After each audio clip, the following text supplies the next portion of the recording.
يصلح كرة ممتازة للشلهوب، الشلهوب لياسر ثم الكرة الله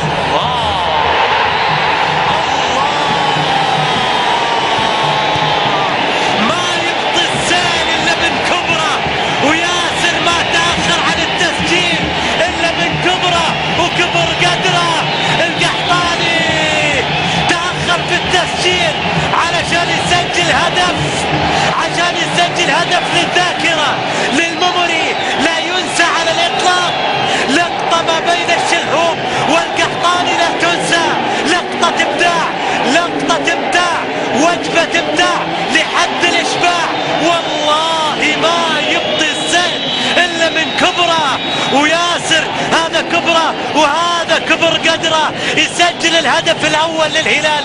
هذا هدف ثاني، هذا هدف ثاني، خلصنا من الأول لكن هو الأول لياسر القحطاني في هذا الموسم. هدف من خيال يسجل ياسر القحطاني للهلال.